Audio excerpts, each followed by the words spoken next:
penerjemah terdahulu dan terhebat dari bahasa Yunani ke bahasa Syiraik, menerjemahkan bermacam-macam karya dalam bidang obat-obatan, termasuk 26 karya Galen. Hal ini membuat mereka tersedia di kerajaan Khosrow I di Persia dan bagi suku Ghassan yang mempunyai pengaruh membentang sampai pinggiran Madinah. Khosrow I, Kisra dalam bahasa Arab, raja dari Persia dikenal sebagai Khosrow Agung. Pasukannya menaklukkan daerah sampai sejauh Yaman dan dia juga menyukai belajar dan ia mulai mendirikan sekolah. Sekolah Jundi Shapur berdiri selama kepemimpinan panjang pertama Khosrow selama 48 tahun, menjadi pusat intelektual terbesar di zamannya. Dalam naungannya terjadi pertukaran besar antara pemikiran dan pengalaman Yunani, Yahudi, Nestorian, Persia, Hindu, dan ajaran ini sebagian besar dalam bahasa Syiraik, dari terjemahan Syiraik dari teks Yunani. Metode Aristoteles, Hippocrates, dan Galen ini sudah ada ketika sekolah kedokteran Jundi Shapur beroperasi selama masa pemerintahannya. Tahap selanjutnya penakluk Arab memaksa kaum Nostor untuk menerjemahkan teks Syiraik mereka tentang obat-obatan Yunani ke dalam bahasa Arab itu sendiri. Terjemahan dari Syiraik ke bahasa Arab sangatlah mudah, karena kedua bahasa tersebut mempunyai tata bahasa yang sama. Dengan mempertimbangkan situasi medis selama masa hidup Muhammad, kita tahu ada ahli kedokteran yang hidup di Arab selama masa tersebut, yaitu Harith bin Khaladia adalah dokter terpelajar terbaik yang ahli dalam seni penyembuhan. Dia lahir sekitar pertengahan abad ke-6 di Taif dari suku Bani Sakif. Dia menempuh perjalanan melalui Yaman dan kemudian Persia, tempat ia memperoleh pendidikannya dalam ilmu kedokteran di sekolah kedokteran besar Jundi Shapur, sehingga sangat mengenal ajaran kedokteran Aristoteles, Hippocrates, dan juga Galen. Setelah menyelesaikan studinya, dia praktek sebagai seorang dokter di Persia, dan selama masa ini dia dipanggil ke hadapan Raja Khosrow. Dengan beliaulah ia berbicara panjang lebar. Dia kembali ke Arab pada awal Islam dan juga bermukim di Taif. Ketika berada di sana, Abu Khair, Raja Yaman, datang menemuinya karena penyakit yang dideritanya, dan ketika ia disembuhkan, dia menghadiahkannya banyak uang dan juga budak wanita. Meskipun Harith bin Khaladia tidak menulis buku apapun dalam bidang kedokteran, pandangannya tentang berbagai masalah kedokteran masih terangkum dalam percakapannya dengan Khosrow I. Tentang mata, ia mengatakan bahwa mata berisikan lemak yang berupa bagian putih, kedua berisi air yang berupa bagian hitam, dan juga angin yang berupa penglihatan. Semua hal ini sekarang kita tahu keliru. Namun hal ini semua adalah pemikiran Yunani. Semua menunjukkan perkenalan Harith dengan dokter-dokter Yunani.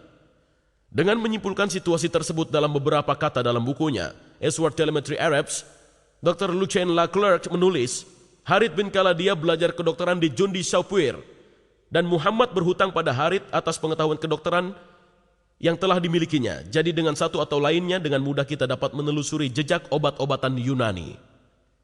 Terkadang Muhammad merawat orang sakit, namun pada kasus yang sulit, dia akan merujuk pasiennya kepada Harith. Orang terpelajar lainnya di sekeliling Muhammad adalah Laden bin Harith. Dia tidak ada hubungannya dengan Harith. Dia adalah orang Persia dan merupakan sepupu dari Muhammad, dan juga pernah mengunjungi kerajaan Khosrow. Dia belajar bahasa Persia dan musik yang dikenalnya dari kaum Quraisy yang berada di kota Mekah. Namun dia tidak menyukai Muhammad. Menilai beberapa cerita dalam Al-Quran, Muhammad tidak pernah memaafkannya atas apa yang telah dilakukannya, dan ketika dia dimasukkan ke dalam penjara pada saat perang Badar, Muhammad menjatuhkannya dengan hukuman mati. Kesimpulannya kita lihat bahwa satu, bangsa Arab yang hidup di Mekah dan Madinah pada tahun 600 mempunyai hubungan politik dan ekonomi dengan orang-orang dari Ethiopia, Yaman, Persia, dan juga Bizantium. Kedua, sepupu Muhammad mengetahui bahasa Persia dengan baik, belajar musik di sana. Ketiga, suku Ghassin yang memerintah gurun Syria sampai ke gerbang Madinah menggunakan bahasa Syiraik, salah satu bahasa utama yang digunakan untuk mengajar kedokteran, dan Jundi Shapur adalah sekolah utamanya. Seorang raja Yaman yang sakit datang ke Taif untuk berkonsultasi ke Dr. Harith bin Khaladia yang telah dilatih dengan baik di Jundi Shapur, sekolah kedokteran terbaik di dunia, dan merupakan tempat Muhammad mengirimkan pasiennya. 5. Selama masa hidup Muhammad, sebuah sekolah kedokteran baru didirikan di Alexandria menggunakan 16 buku Galen sebagai bacaan mereka.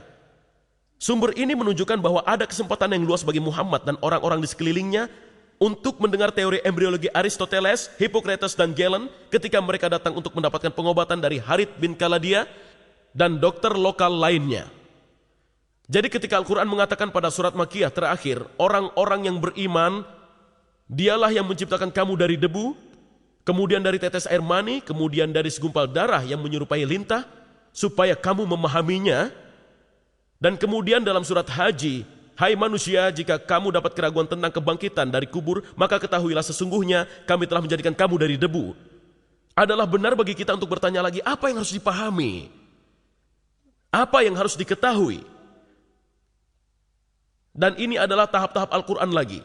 Nutfah, air mani, alaqah, mudghah, seonggok daging, azam, tulang belulang, dan 5, membalut tulang dengan otot. Jawabannya sangat jelas, mereka memahami dan mengetahui pengetahuan umum. Tahap-tahap embriologi seperti yang diajarkan oleh dokter-dokter Yunani. Saya tidak bermaksud kalau pengikut Muhammad semuanya tahu tentang nama-nama dokter Yunani. Namun mereka mengetahui tahap-tahap embriologi dokter Yunani. Mereka percaya bahwa air mani pria tercampur dengan darah menstruasi wanita menghasilkan segumpal darah yang menjadi bayi. Kedua, mereka percaya ada masanya ketika janin terbentuk secara sempurna. Ketiga, mereka percaya tulang terbentuk dahulu kemudian dibalut dengan otot-otot. Allah menggunakan pengetahuan umum itu sebagai tanda yang mendorong pembaca dan pembaca berpaling kepadanya. Masalahnya adalah bahwa pengetahuan umum ini keliru. Masa dokter-dokter setelah Muhammad. Sekarang kita perlu melihat pada 2 dokter terkenal dari masa setelah Muhammad.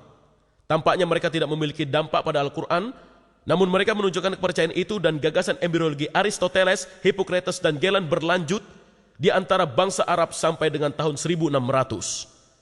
Jika terjemahan yang benar dari Al-Aqsa adalah sesuatu yang menyerupai lintah, seperti yang diakui oleh kaum muslim modern seperti Syabir Ali, tidak ada tempat bagi dokter pada masa pasca Al-Quran yang menyatakan demikian. Pada kenyataannya justru sebaliknya. Gagasan dari dokter-dokter Yunani ini digunakan untuk menjelaskan Al-Quran.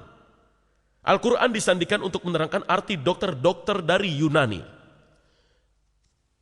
Manusia memperoleh asalnya dari 2 ini berbicara Avicenna atau Avicenna. Makhluk hidup berasal dari 2 benda, air mani pria yang memainkan bagian dari faktor dan juga air mani wanita. Bagian pertama dari darah menstruasi yang menyebabkan masalah ini. Jadi kita lihat bahwa Ibnu Sina memberi air mani wanita peran yang sama seperti yang dikemukakan Aristoteles tentang darah menstruasi. Sangatlah susah untuk menekankan pentingnya Ibnu Sina sebagai seorang ilmuwan dan juga filsuf pada Eropa pra-modern. Kemudian kita akan lihat pada Ibnu Qayyim Az-Zawjiyah. Ibnu Qayyim mengambil keuntungan dari kesepakatan Al-Quran dan kedokteran, mungkin tidak begitu jelas, namun Hippocrates dalam ungu dan Al-Quran dalam hijau tua, dan Al-Hadis dalam ungu, dan komentar dalam warna merah, dan pernyataan dia sendiri berwarna semacam biru muda. Dia mengatakan apa yang dikatakan Hippocrates pada bab ketiga kitab Al-Ajinah. Air mani terdiri atas sebuah membran dan ia tumbuh berkat darah ibunya yang disalurkan lewat rahim. Beberapa membran terbentuk di awal, lainnya setelah bulan kedua dan lainnya lagi pada bulan ketiga. Dan phrase ini tentang darah yang diturunkan ke rahim. Kita telah melihatnya ketika kita melihat slide Hippocrates. Itulah mengapa Tuhan berfirman, di sini di Al-Quran disebutkan, Dia menciptakan kamu dari dalam rahim ibunya, dari bentuk satu ke bentuk lain dalam 3 kegelapan. Itu adalah Al-Quran 39 ayat 6. Kemudian dia memberikan gagasannya sendiri. Karena masing-masing dari membran ini mempunyai kegelapannya sendiri, ketika Tuhan menyebutkan tahap-tahap penciptaan dan pembentukan dari keadaan satu lainnya. Dia juga menyebutkan kegelapan dari membran-membran tersebut. Kebanyakan komentator menjelaskan, dan ini adalah komentar dari para komentator, adalah kegelapan pusat dan kegelapan rahim dan kegelapan plasenta. Pada contoh kedua, kita baca, Hippocrates mengatakan, mulut terbuka secara spontan dan hidung dan telinga terbentuk dari daging. Telinga terbuka dan mata terisi dengan cairan yang sangat jernih. Sang Nabi biasa mengatakan, aku menyembahnya yang menciptakan wajahku dan membentuknya. membuka pendengaranku dan penglihatanku, dan seterusnya. Di sini kita lihat